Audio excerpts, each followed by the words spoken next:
All right, what is going on, everybody? Welcome to another episode of Talking Buffalo, your weekday daily driver for Buffalo Sports Talk and more.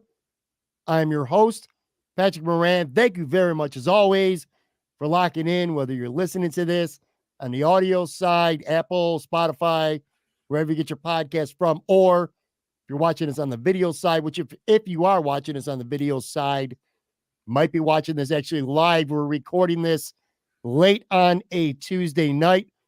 The Buffalo Sabres just put it to the Los Angeles Kings tonight. Crushed them. I am joined right now by my boy, PK from the Buffalo Sports Collective. It's been a hot minute since I've had you on the show, man. How you doing? What's up? Not bad. How about you? It's been you're looking a little tan there. Yeah, I'm still feeling it. This is the first, by the way, I feel a little bit weird right now. So if you're a regular listener or viewer to the show, it hasn't missed a beat. Like there's been an episode every single day since I went on vacation. But what I did was all of last week and the first two episodes of this week was pre-tape a bunch of stuff that was really kind of like not time sensitive so I could still drop it. I wanted to make sure I still had an episode of Talking Buffalo available every day.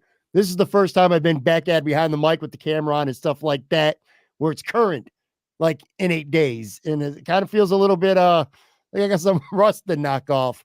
Just came back from a cruise. So if you haven't watched or listened to the show, if you're new or whatever, you're just diving in because the Sabres beat the shit out of the Kings tonight, because we're obviously going to talk about that. That's the reason why we're actually live here, Sabres post game tonight. But yeah, so I went on a cruise, the first cruise I've ever been on in my life, Royal Caribbean, Radiance of the Sea. It was, yeah, 4-day cruise. We reported out of Tampa, spent a couple days at sea, 1 day in Cozumel, Mexico, and then back. I talked to you real briefly here before we started recording. Are you a veteran cruiser? I know you've been on at least one because we talked about that. Where did you go? I've been on 3. Oh, really? I went on Carnival to start. That was back in 2018, I think it was. Mm-hmm. I went on Royal in 2021 after after I got married, and then last year, I believe it was 2022. I'm sorry. Went on MSC when we were in Rome. So that one was a full 7 days. The other 2 were 4 days. But I don't know your opinion on it yet. Royal Caribbean was my favorite of the 3. Yeah. Well, so this was my first cruise. So I don't have anything else to judge it by. Like I can't compare it to anything else because I've never been on a cruise. I really didn't know what to expect. So when you went, did you go with just your loved one? Was it just you two? So she was my girlfriend the first cruise. She was my wife the second. And then we went with another couple on the third one when we were in Italy. Okay. So this was, like I said, this was my first one. I'm laughing. I'm pulling up a point. So Rantler says, Pat, who cares? Get to the Sabres. We'll get to the Sabres, folks, in just a couple of minutes here. Let me have a couple of minutes to have a little bit of fun talking about this cruise that I went on. So I went with my wife. However, this was different. I pretty much can guarantee than anyone else I know that's ever been on a cruise before, because we went with the group. And it's common, you go with your spouse, or maybe you take the kids with you go as a family. Maybe it's a little bit of a bachelor party, stuff like that. I went with 250 of my closest friends, acquaintances, and perfect strangers. So when I lived in Florida for 5 years, we joined this group called MVP Sports and Social. Really close-knit group. Big, obviously. 250 people went just on this cruise alone. I knew about 20 to 30 of them really well. Some people I knew as acquaintances. But anyway, kind of took over the ship. Like 25% of this ship were people from this MVP cruise. And we did a lot of shit throughout it. It was a lot of fun. Little seasick, though. Second night, did you get seasick when you went on any of these cruises? I did. My wife did real bad. So I do get seasick and I get motion sickness and stuff. Like I can't look down in a car. Airplanes can't look down, anything like that. Did you get the wristbands, like the ones that they put the pressure on your wrist? Nope. I found out when it was too late. And then when I went into Mexico and ported on Saturday, couldn't find one. Went to a bunch of like little pharmacy and drugstores in Cozumel, Mexico, and couldn't find any. those are clutch. Like I took them off when we're on land because just to give they press against that pressure point perfectly. And you might look stupid walking around with them. My God, I forgot to put them on for like 10 minutes back on the cruise.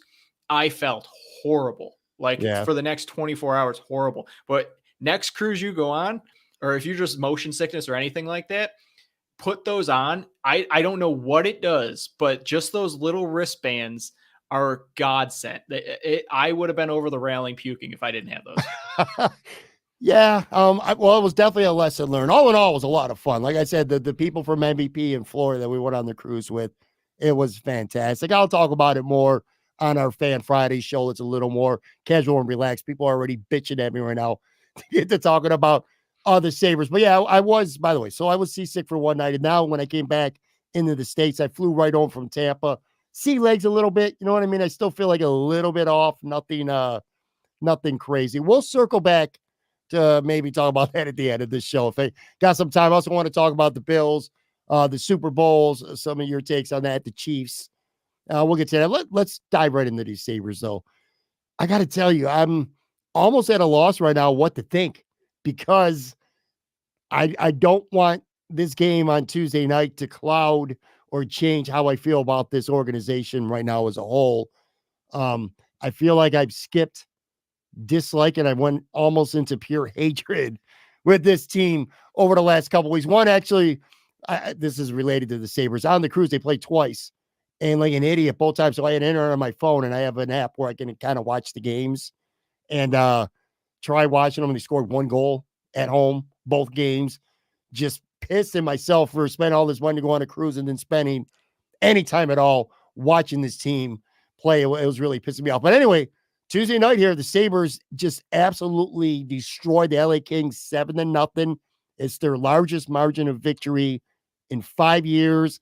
It's their largest shutout victory since shutting out Atlanta. The Thrashers, it was 8-0 all the way back in 2001, November 2001. I had been married for like less than a month at that time. And my first thought is this, PK. Like watching this game, if you're an LA Kings, imagine being a Kings fan and watching this game going into Buffalo. They've struggled in Buffalo, but still, they're the better team on paper and they're the better team in the standings. Kind of feel like this is how Bills fans felt watching that game in Foxborough earlier this year when the Bills went to New England and lost. I mean, they didn't get blown out like the Kings did, but let's start there. If you're a Kings fan, you're like, what the hell's going on here tonight? Yeah, I mean, Kings are by far the better team. They got the playoff opportunity right in front of them. Buffalo was sitting, 12 points back of even a wild card spot, let alone having to jump how many teams in front of them. If I'm LA, I'm sitting there just going, this isn't even like the end of their road trip. This was game one of their 4-game road trip. Yeah. And they put up a goose egg. And it wasn't even, Buffalo was just dancing circles around them. And what frustrates me the most, and I know we're going to get in the Sabres, is where has this been all year? Like when they play like this, they can play with any team in the league. Yeah. It's just they're not consistent enough. And if you're an LA fan sitting there watching this, just going, how can we, do so well against so many other teams?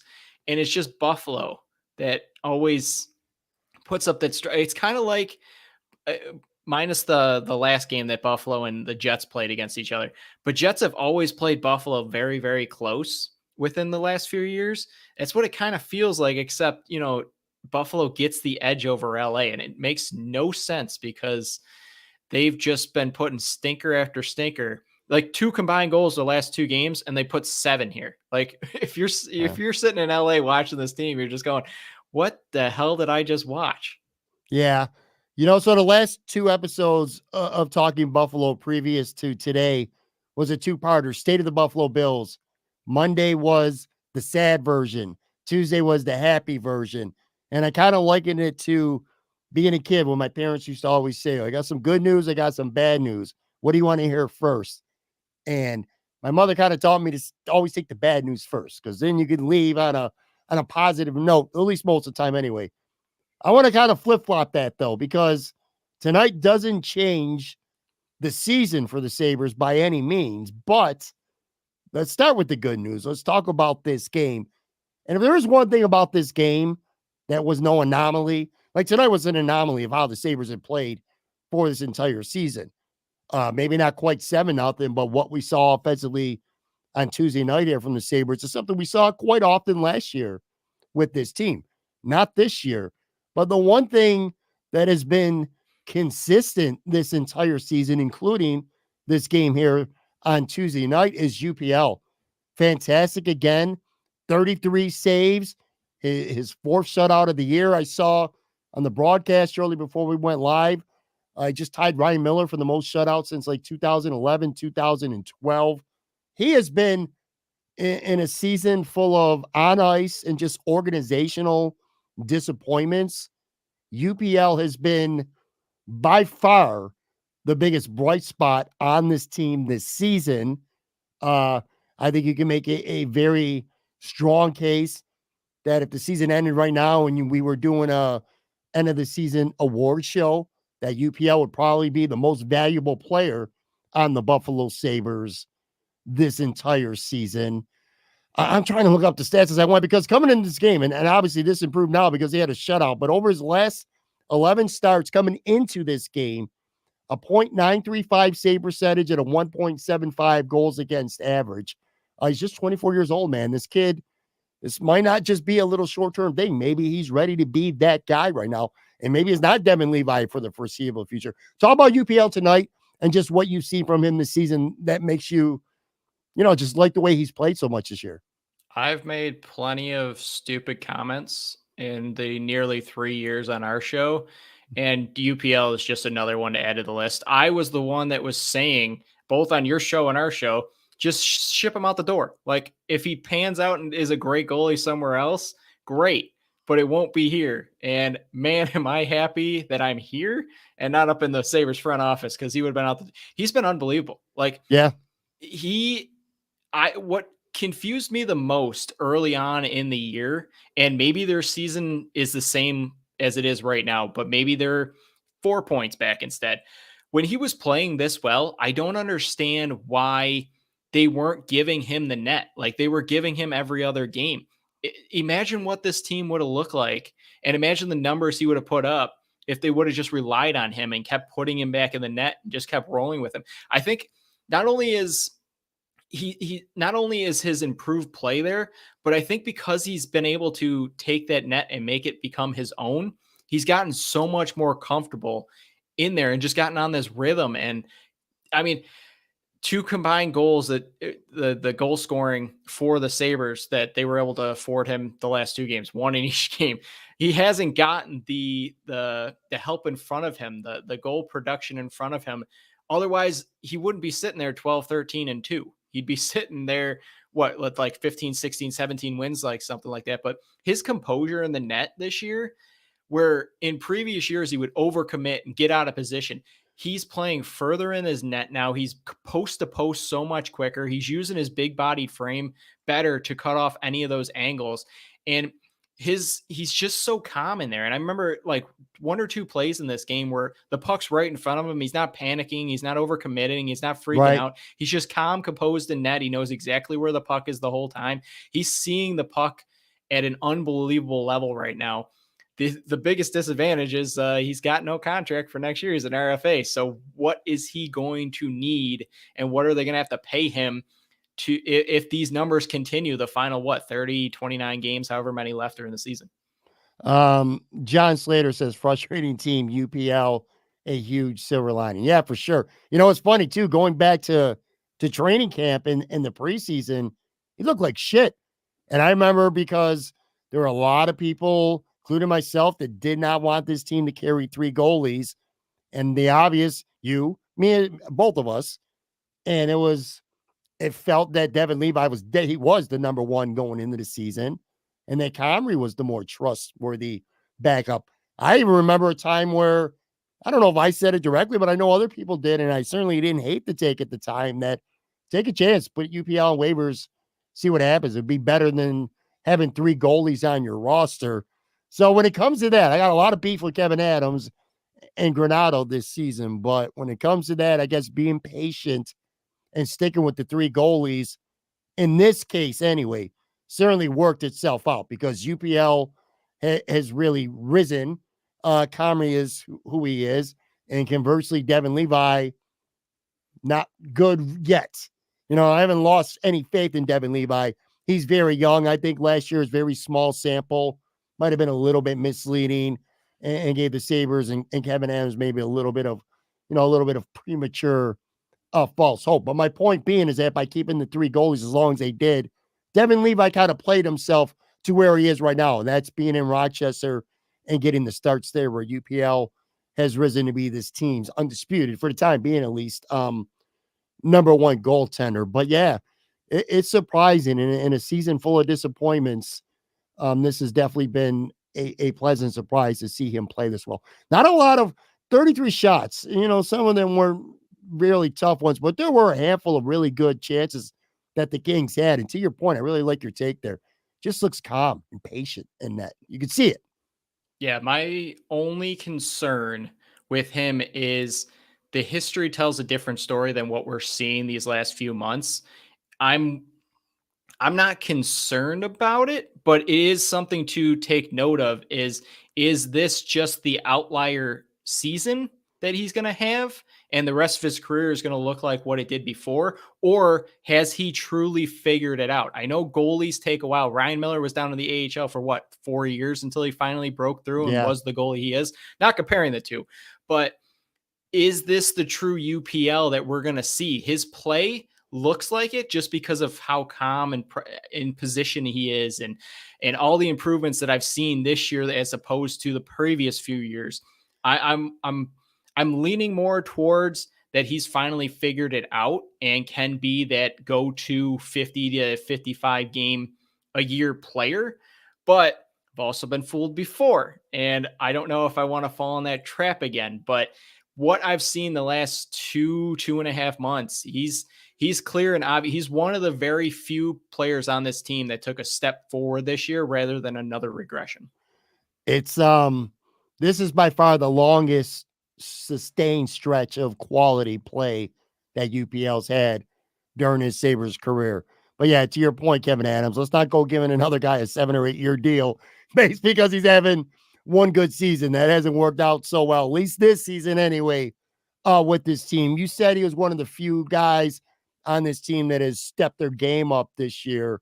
Another one is JJ Peterka, who got the Sabres off to a really good start tonight. He poked in his own rebound, a really nice setup from Jordan Greenway, who had a really good game too. Had a 3-point night. Jordan did. I want to be careful here because again, I'm not going to get giddy about this team, dude. If we would have taped this episode an hour before this game, or let's just say the Sabres did not play on Tuesday night and we were taping a show, the first 15, 16 minutes of this podcast, I promise you, would be radically different because I'm really pissed off about this team. But I got to give credit where it's due if we're talking about this game and we're doing some live reaction here from the Sabres just destroying the Kings. But yeah, JJ Peterka has been that other guy who I think is really, his play has ascended from where it was last year. And he definitely got the Sabres off on a good start. One other quick thing. So this is what, the fourth, maybe fifth time I think we've done like live post games.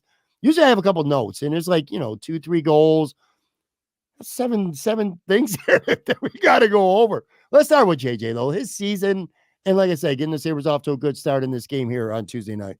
Yeah, like you said, we're going to rip this team. So don't think this is all like nice flowers and stuff like that. We're just trying to pick out the small pieces of a really good game. JJ Peterka, he's one of the other pieces that has stepped up his game. He is a legit player. And I believe it was Michael Pekka when he was still coaching down there. He said, when they were talking about, Jack Quinn and all the other younger players down there. And he just mentioned JJ Peterka is a legit player. You keep an eye on him.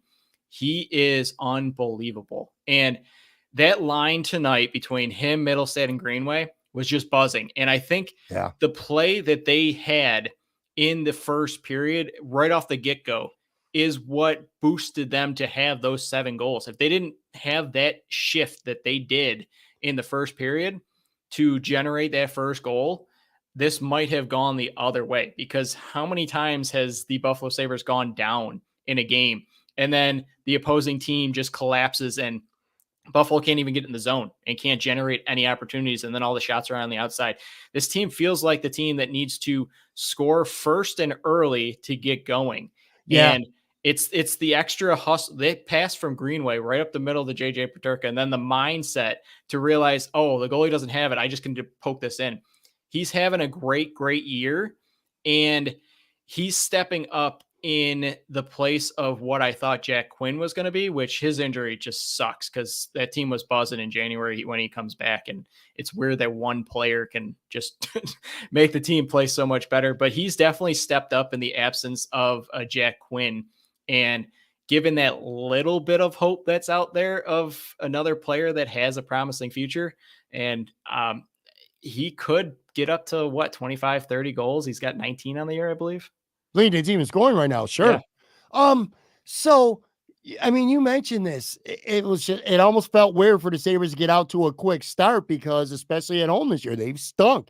And we'll talk about this in just a few minutes. Falling down, not even just a goal at home, but falling down multiple goals in the first period at home, or going 30 minutes without scoring a goal at home, or having one goal at the most has been common.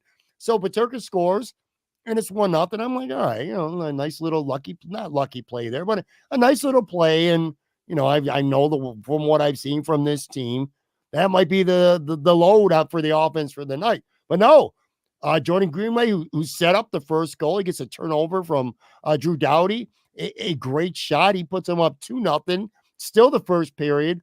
And then near the end of the first period, Kyle Okposo, of all people, scores on the power play. The Sabres power play that's been dreadful all this season. Okposo, he gets credit for the goal, and it's 3-0 at the end of the first period. I'm thinking in my mind, I got to go on here with PK in a little bit, and I'm ready to rip this team, but they're playing too well. I can't do that. 3-0 at the end of one, man. What's going on here? You might have been thinking that, but I was thinking, how the heck are they going to find a way to blow this one? That was my mindset. It's only 3. What's going to happen? But yeah, that first period, like this whole game, they were buzzing. The passes were unbelievable. They were generating opportunities, and they were getting to the front of the net.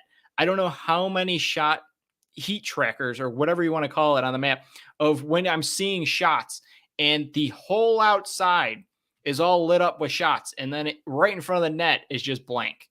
And tonight, looking at the shot chart, they're going to be out in front. I mean, Benson's was in front of the net. Poso got in front of the net. Yeah. JJ Peterka's was right in front of the net as well. But they were this is the team that we were expecting to see in October. Like this exact game, maybe not 7-0 every game, but this type of offense and the opportunities that they were able to generate. This is the type of team that even national reporters were writing, Buffalo Sabres have a team that can make the playoffs. Nothing but Stanley Cup, but break the drought and make the playoffs. This is the exact team that we thought we were going to see when I came on here the first game. I remember the first game, all the excitement, and they dropped 4-0 against Montreal, I think it was. But this is the team that we thought we were going to get. And that's what's so frustrating is the potential's there. The opportunities are there. They can play like this against a top level team, and we didn't get it. But that first period, it was fun to watch again, because for so long now, like when we're recording on our show and the Sabres segment comes up, it just puts you in a bad mood. Like you're depressed to have to talk about this team. You don't want to talk about this team, but you have to, and you try to find something other to talk about rather than just ripping them after day, because nobody wants to hear you rip and say the same thing day after day after day, because it's the same thing. But it was fun to actually watch an offense look competent.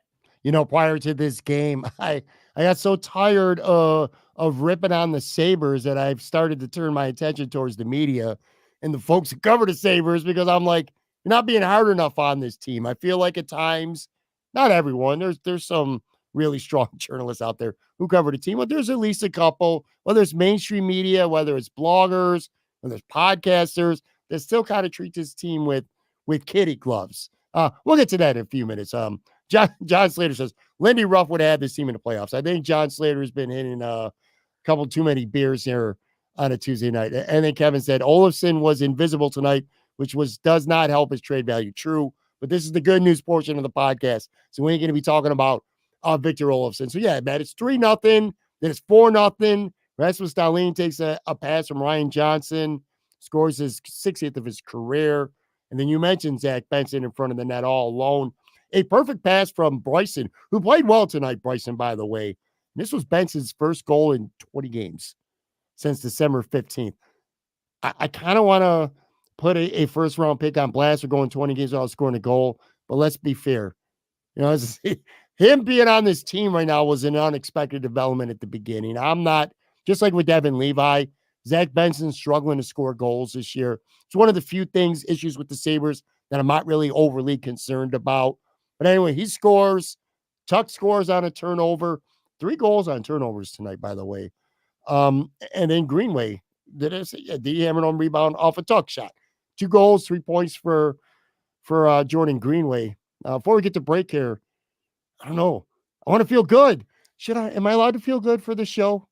At least the first half of the show. It just happened. I just don't want to get caught up in the, we're talking about the overall season here with the Sabres.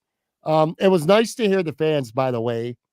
A lot of empty seats, or at least it looked like it on TV. Obviously, neither of us were at the game, or we wouldn't be doing this minutes after the game ended here live. But it was nice. It was a nice reward for the fans who actually go out to the game to have a lot to cheer about. It was the first time you hear the chant, 1, 2, 3, 4, 5. We won 6. So, yeah, man. Just to conclude this part of the show, anyway, just a really fun and unexpected Tuesday night here. Yeah, I mean, Benson's play alone, there was a shift that lasted probably 30 to 40 seconds in LA's end, and he's getting hammered along the board. He's camping in front of the net. He's getting chopped in the legs in front of the net. That kid might only be 18 and $160, $170 Sure. soaking wet. He is not afraid of anything. And he's one of the few players on this team that will go to the dirty areas and then go to the front of the net. And I'm very, very happy that just a few minutes later after that shift, he was able to, like you said, Bryson, beautiful pass. Bryson played great tonight, but a beautiful pass to him and then cashes it home. He deserved that with the play that he's done.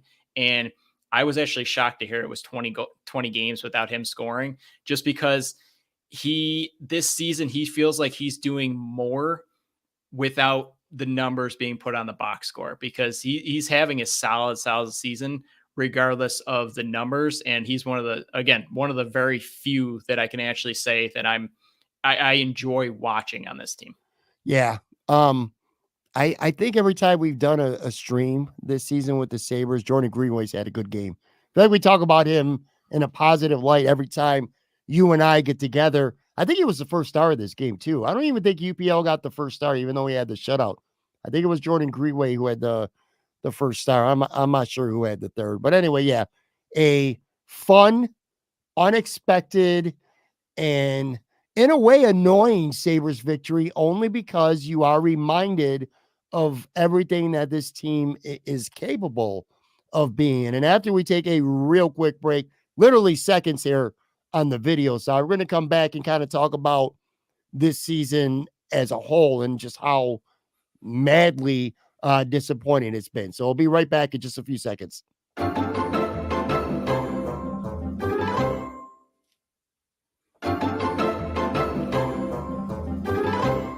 All right, I am back here with PK from the Buffalo Sports Collective, and we are talking Buffalo Sabres, a impressive victory over the LA Kings, 7-0 on Tuesday night. Real quick, before we get back into the Sabres here, obviously your bread and butter on the Buffalo Sports Collective is, of course, the Bandits. How have they looked this year?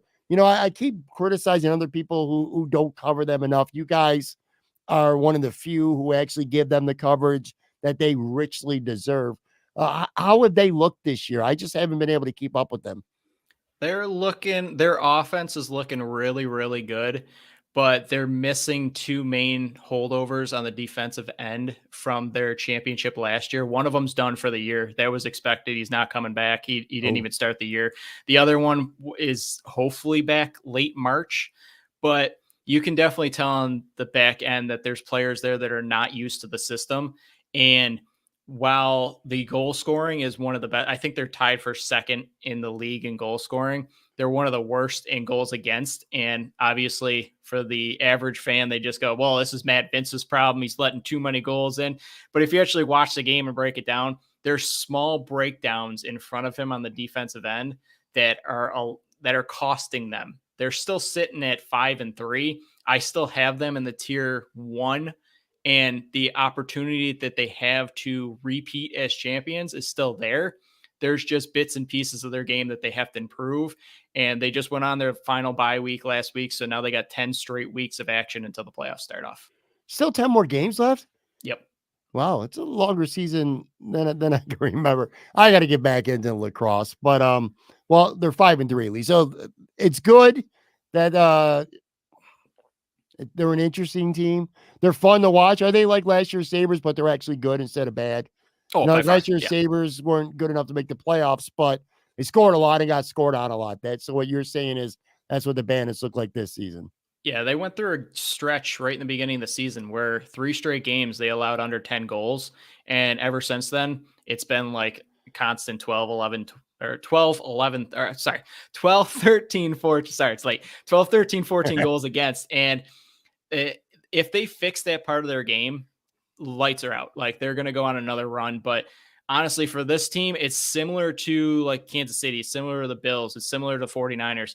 Their season doesn't start until April when the playoffs come around, or May, I should say. When the playoffs come around, that's when the true test is. They pretty much just want to get a first home game and take it from there. Because if they play the way they did last year in the playoffs, it's going to be a cruise ship back to the finals.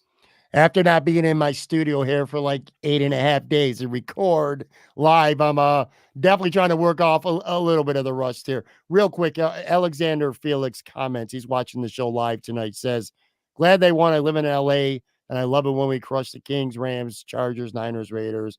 There are a lot of Raiders fans still in LA, and I love repping Buffalo in their faces. Let's go.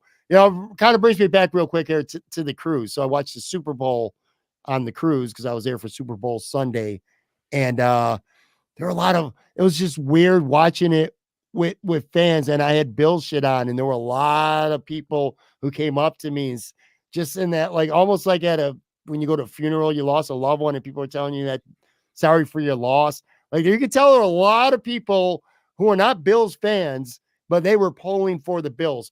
I must have heard that probably 15, 20 times at least on Super Bowl Sunday. So anyway, shout out Alex. Thanks for the comment. All right, the Sabres, look, feels great to go out on a Tuesday night like this. Look impressive, but like I said before the break, kind of frustrates you that this is a team that we should be seeing more, because coming into this game, there's only 30 games left now. They're 23, 25-4. They had going into this game, I don't know what the standings are up to the second, but the 6th fewest points in the entire NHL, which is weird to say because for all the expectations last year, you come within a point of making the playoffs. A lot of people expected you to make the playoffs this season, and we're closer to having NHL mock draft season right now than any real playoff talk. What's that take-a-thon site where you can do the simulation? I don't even know who the top prospects are right now. But my point is maybe I should start to get to know them because this team is just underachieved this year. They were 20, or last year they were 3rd in the NHL in goals scored. This year they are 25th. And this is no more small sample size, dude. They're 52 games into the season. There's only 30 left. What has been, in your opinion, maybe one or two of the most disappointing things? Like, what's went wrong with this team the most? Like, where do you assign the most blame that Buffalo is where they're at, which is sort of a miracle at this point? 13 straight years, an NHL record, 13 straight years without making the playoffs. Well, I think the easy answer is just goal scoring. But if you narrow it down even more, it's the power play. I mean, if the power play didn't take such a crap, I think this team is right in that hunt. But their power play has just been such a putrid performance that the biggest thing that's confusing to me is how can this power play and how can this team that was so close to making the playoffs last year, that you were expecting them to make that final jump and get into a playoff spot and be in that contention this year, how do they go from that all the way down to this and nobody suffers any consequences? Like, I understand they've had injuries and that plays a factor into it, but you can't tell me that the whole season long, 52 games in, like you said, no longer a small sample size. This is the majority of the season has been played so far. you can't tell me that the power play just randomly breaks. Nobody gets assigned any blame for it. You just keep rolling out the same thing over and over again. If they were to fix that and just be a halfway decent power play team, they could have been just right in contention for it. But with how good they were last year on it, and this year, how bad it is, that's your makeup right there of the missing goals that are not there. Because I was seeing stats that they're pretty okay. They're average packed on 5-on-5 play, but because their power play is just so bad, it drops them down so much further. And power play should be one of the strong parts of this team if you have the team that you had last year. And we saw the pieces and the players be able to put the puck in the net. And the power play was such a strong part for them last year that it just disappeared this year. I think that alone, to me, is the number one reason why they're sitting where they are in the standings. And it's disappointing that nothing was pretty much addressed with this team with how bad they have been playing 5-on-4, whatever else it is, 5-on-3, so on and so forth. Sure. I got a comment. Was Tage Thompson's season last year anomaly? I'll get to that in a second here. I want to throw out some numbers for you going into this game. And now, again, they put up 7 points or 7 goals, I should say, here on Tuesday night. But going into this game, back-to-back home games since the All-Star week, the bye week break, 1 goal, and they've had 1 goal at home in each of the last 3 games coming into this game. 4 goals or less in 7 of their previous 9, 1 goal or less in 4 of their last 9. So they simply cannot find the net. And before this game here on Tuesday night, individually, Alex Tuck, 5 goals in his last 20, although he did have 1, so now it's 6 and 21. Tage, 5 goals in his last 17 games. By the way, to answer that question, last season wasn't an anomaly because he was good 2 years as well. So he's had 2 really good seasons. Not the same this year, but he's not alone. Zach Benson, again, this was his first goal in 20 games here on Tuesday night. Dylan Cousins, just 4 goals in his last 18. Last year, the Sabres had 5 guys on the team with at least 28 goals. This year, unless a couple guys get hot here over the last 30 games, I think JJ Peterka might be the only guy on pace to beat that 28, or let alone get to 30. So I think Skinner might be maybe on pace. I don't have that data in front of me. But anyway, goal scoring has been an issue. You talked about the power play. That's been a big issue. Look, I'm really locked into the NFL. I know how the NFL works really well, and I'm pretty locked into the NBA. I don't follow hockey enough outside of the Sabres organization. I just, or, their games, the team. I read a lot. I see a lot of tweets. I know that coaches in the NHL get fired a hell of a lot more than they do in the other professional sports. I think I saw something like Don Granato's kind of hovering around the top part of longest tenure. And I'm like, are you surprised that he hasn't been fired yet for this season? I know Mike Harrington and some of these other people would say that's a stupid question. I don't think it's a stupid question because I think there's a lot of talent on this team. And to come out and to get buried in the first period at home as often as they have this year, that's an issue to me. They're not coming out ready to play, not scoring at home enough. There's lots of. Are you a little surprised that Granato hasn't been fired? And do you think it should have been a consideration at some point? Yes and no. I personally think that he should have been on the chopping block based on the performances that we've seen. Mhm. And you can blame the players, but my biggest thing is, are you going to trade 21 players or are you just going to fire one head Sure. coach? I am not expecting him to get fired. I was never expecting him to get fired because I don't even think his contract extension has kicked in yet. It hasn't.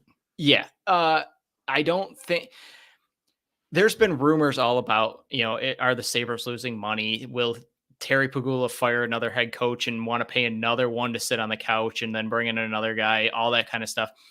I was going into this season believing that Don Granato was the head coach to put this team over the top because you saw Darlene take another step Tuck took a career season. Skinner had a career season, and so on and so forth. All these players had career seasons, and he Sure. was getting the best out of all these players. He was so good at developing these players and making them take that next step. And this was the true test for him: is can he go from that developmental coach that brings players to that next level to actually be able to compete for a legit playoff spot? He hasn't proven that yet. This was a team that had playoff expectations, and it was pretty much playoffs or bust this season for this team. And I believe he came up short. So if it were me, based on how often the NHL turns around coaches, I would have let him go. I would have at least fired an assistant coach and made some kind of change, which they didn't even do. But am I expecting the entire group of Don Granato and Kevin Adams to be back next year come October? 100%. And I believe they're going to just keep saying, this was a down year. We had injuries. We're going to make a few signings here and there, and we're going to run it back next year because this might have just been an outlier season. Fair. I think I sort of agree with. I wouldn't fire him now. I think you fire a coach maybe a little earlier in the season if you're still looking for a spark. But at this point, you're not getting time now. It would take, it's just you give him the rest of the season and then you reevaluate. And I agree, because the extension hasn't even kicked in yet. Terry's not trying to eat that money if he doesn't have to. Maybe if the team is disastrous over the last handful of weeks in the season, once they're, officially buried here. It's just funny. I keep going back to, I can't believe that tomorrow's Valentine's Day, right?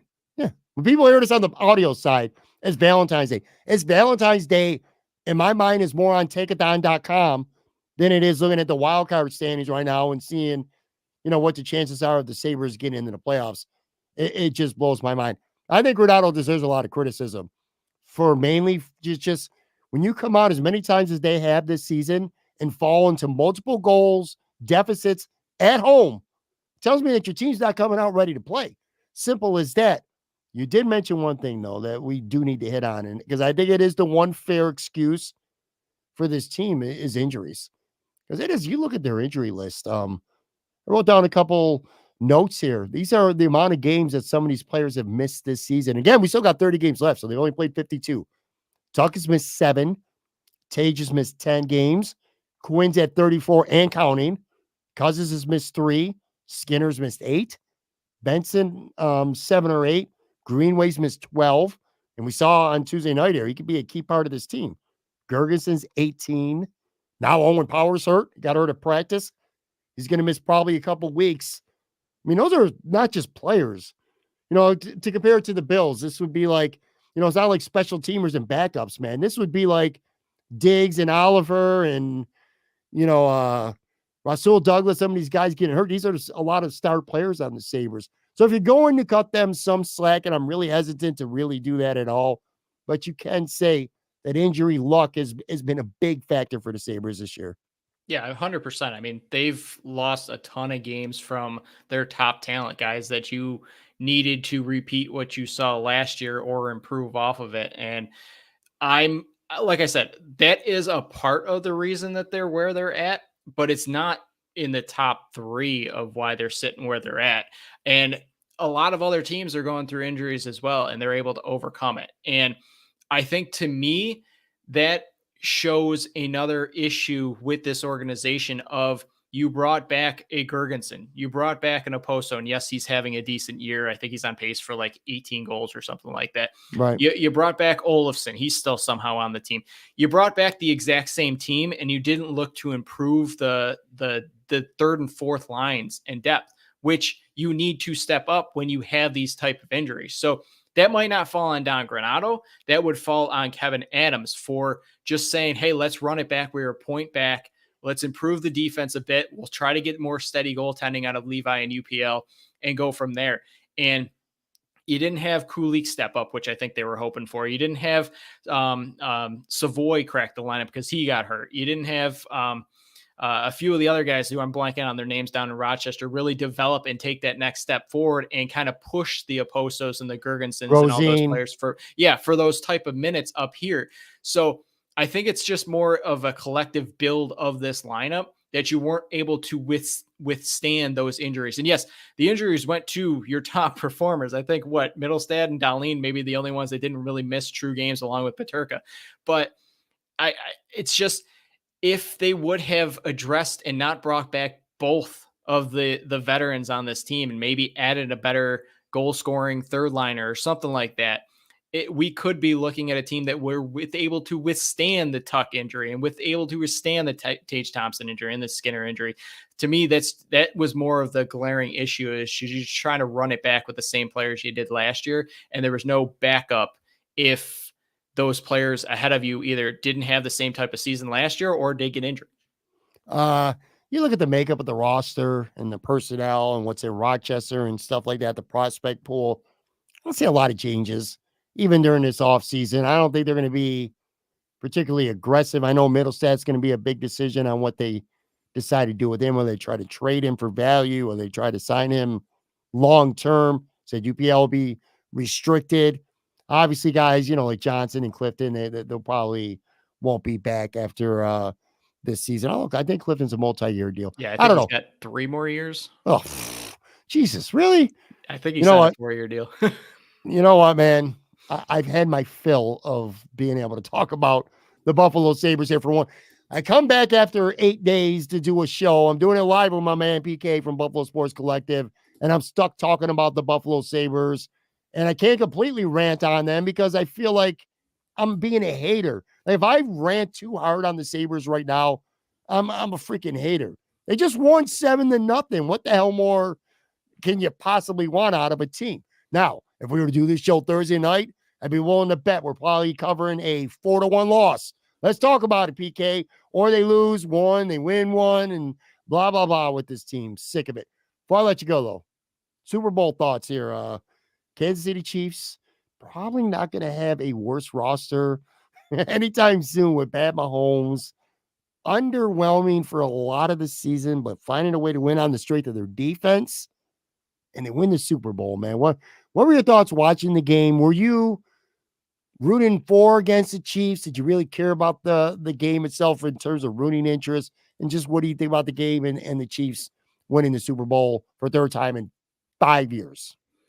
I think I've found myself, and I think I came to the realization about it like a year and a half ago, that doing this podcast where I tried to take off my fandom hat and try to be more, objective towards things has made me a different kind of fan. Like, I'm still a diehard fan, Mhm. but when the Bills aren't involved, I can't get myself as invested with pure hatred anymore. So I'm watching this game just going, this is actually a relaxing game. There's no fantasy football to deal with. There's no bills involved with it. I can actually just sit back, enjoy a football game. It was one heck of a game. So I went in not rooting for either team. I really honestly did not care who won that game. I just wanted a true good football game, and that's what we got.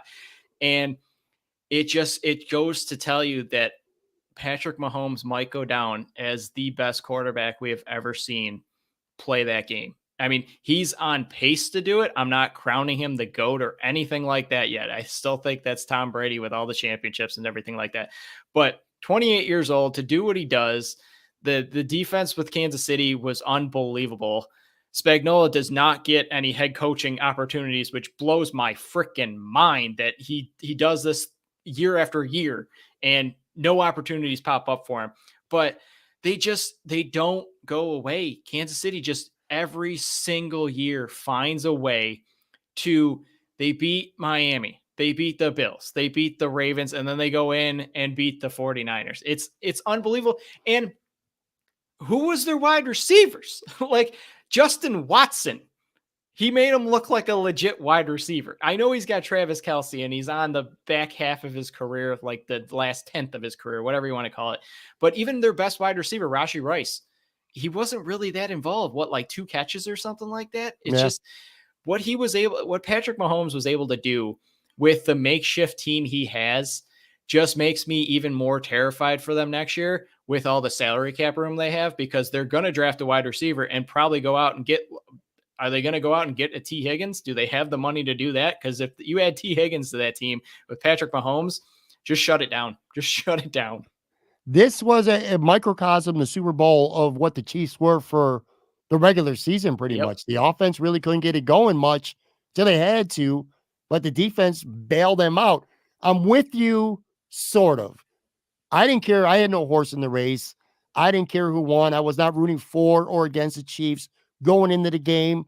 I know a lot of Bills fans out there hate the Chiefs and they want to see the Chiefs lose.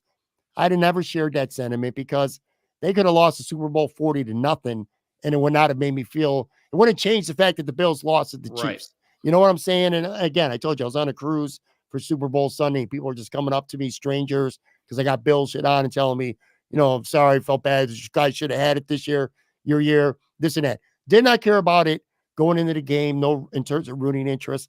I kind of disagree with you, though. It was a close game.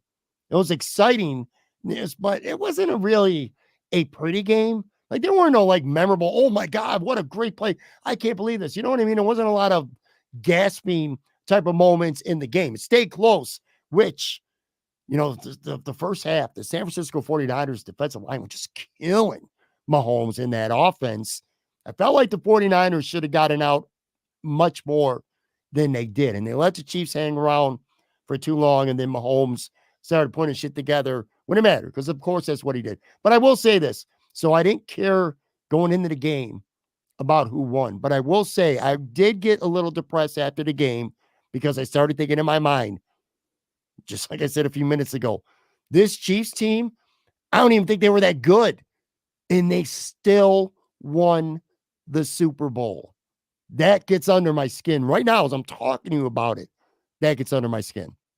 Yeah, I mean, you were correct, and you are right. There weren't that memorable play. Like a lot of these Super Bowls, there's that one or two plays that stand out, like the Eli Manning one, the Manningham over the shoulder catch on the sidelines, a few other Mm-hmm. ones that there's memorable moments and there's standout moments in the game. I don't think this game actually had one, but I mean, it might come down to Travis Kelce kind of chest bumping Andy Reid on the sidelines. That might be the most memorable part of the Super Bowl. But Sure. it's this was the worst team that Kansas City might have in years and years and years, and they still just won the whole thing. Like, what are you supposed to do? Like, how are you supposed to stop this team? The best thing that Kansas City was able to do was their drafting on defense. They're not paying a ton of play. I know Chris Jones is going to break the bank this offseason, what they're going to have to pay him.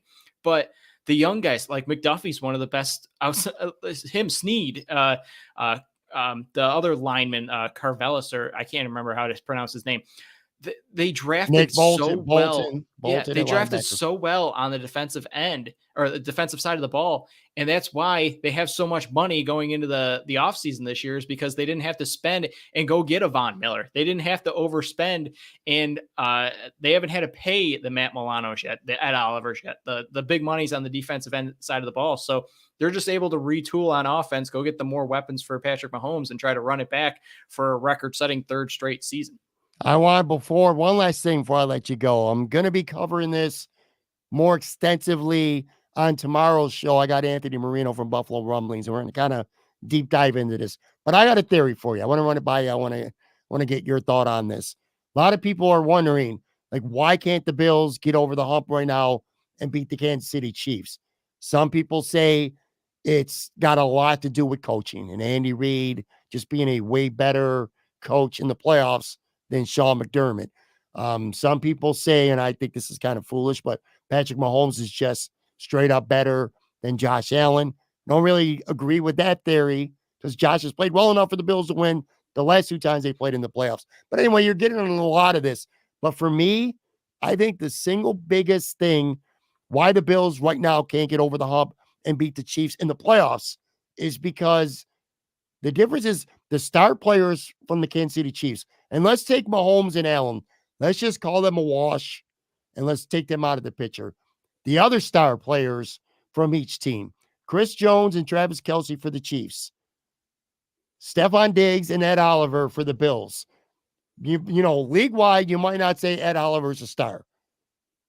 Buffalo, Bills fans, media, Ed Oliver's a star. In the playoffs, Chris Jones comes up big at the biggest moments.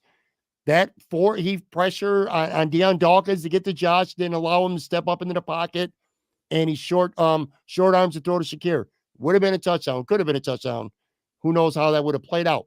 But in the Super Bowl, overtime, Purdy's got Jennings open. That's going to be a touchdown. But Jones gets through, hits the quarterback, forces the throw early, and San Francisco ends up picking a field goal, and the rest was history. Chris Jones don't make that play. San Francisco scored a touchdown. Travis Kelce, 6 games at the end of the regular season, 0 touchdowns. Gets to the playoffs, time to turn up. You know, he played good against Miami, 2 touchdowns against the Bills, 75 yards receiving, 11 catches for $116 against Baltimore.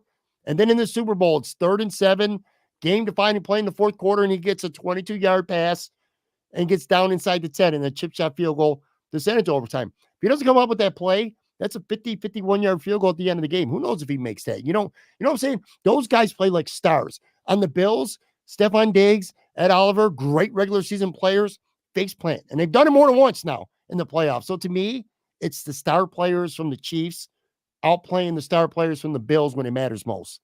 I think you hit the nail on the head there. I mean, I don't have the numbers in front of me on Stephon Diggs, but I know for sure that in the playoffs he's come up short year after year after year. And 63 yards receiving combined in the last 3 elimination losses. That's what I was just going to ask. What I just know in the last 3 losses that they've taken in the divisional round, he's come up short. And it's perfect. Like, Chris Jones if he can't get to Josh Allen, that's a touchdown to Shakir. If he can't get to Brock Purdy, which I don't even think he was blocked on that one. I think that was more of either a missed assignment or it was. I don't know how you do not block their best defensive player, but that's another statement. He hits for the touch. Brock Purdy hits for the touchdown there, and you never know what's going to happen there. But exactly.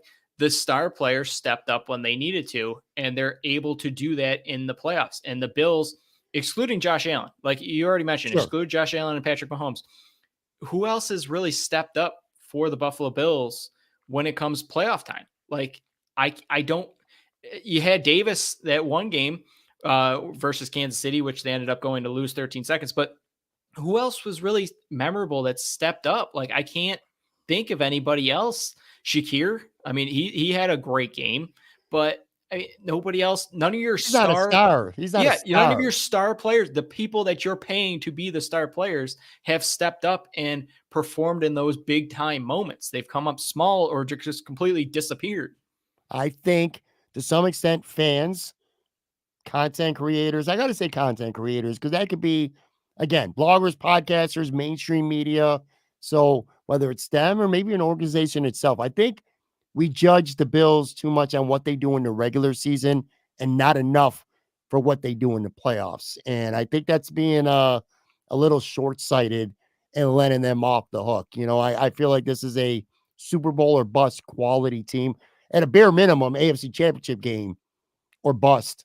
And, you know, now 3 straight years, it's ended in the divisional round. Real frustrating. But anyway, I'll talk more about that on tomorrow's show with Anthony Marino. Be sure you check out my guy PK's podcast, Buffalo Sports Collective, Bandits, Sabres, Bills, all kinds of other stuff, man. It's good to have you back, man. It's been a minute. Like I said, it's good to be back here in my studio and good to have you on, man. This was fun. I'm happy you had a good time on your cruise and you made it back safe. Thank you. 7-0 Buffalo Sabres over the LA Kings. Can you believe that shit, man? Talk to you guys tomorrow.